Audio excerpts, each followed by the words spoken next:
গতকালের পর আজ বেলডাঙ্গার বিভিন্ন এলাকায় সকাল থেকে চলছে পুলিশের টহলদারি। সকাল থেকে স্বাভাবিক ছন্দে রয়েছে বেলডাঙ্গা বাজার। দোকান বাজার প্রতিদিনের মতো স্বাভাবিক রয়েছে খোলা। যানবাহন চলাচল স্বাভাবিক রয়েছে। বেলডাঙ্গা থানার বিভিন্ন এলাকায় পুলিশের চলছে জোরদার নজরদারি।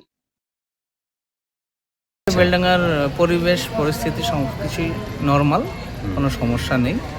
আর আপনারা যারা দূর দূরান্ত থেকে দেখছেন হয়তো মিডিয়াতে অনেক রকম বাইট দিচ্ছে বা অনেক রকম সংবাদ পরিবেশন করছে, সেরকম কিছু না।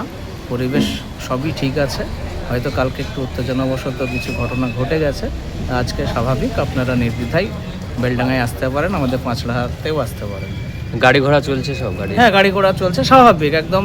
আর 5টা দিন যেরকম ছিল ঠিক সেই রকম, মানুষ কোনো আসছে সমস্যা নেই। এখানে? কালকে বিকেল 4টের পর থেকে স্বাভাবিক হয়ে গেছে গতকাল। পুলিশ টহলদারি চলছে? হ্যাঁ, পুলিশের এখানে পিকেট বসেছে। আপনার আরপিএফ আছে, র্যাব আছে এবং বেঙ্গল পুলিশ আমাদের রয়েছে মোতায়েন, কোনো সমস্যা নেই। আর মানুষজন আসছে এখানে একদম সচরাচর আপনি ভিডিও দেখান, মানুষজন কেমন স্বতঃস্ফূর্তভাবে আসছে। বাজার, আমার দোকানেও কাস্টমার আছে, কোনো সমস্যা নেই। কি নাম আপনার? সাফিকুর রহমান সোহেল, পাঁচড়া ব্যবসায়ী কল্যাণ সমিতির সভাপতি।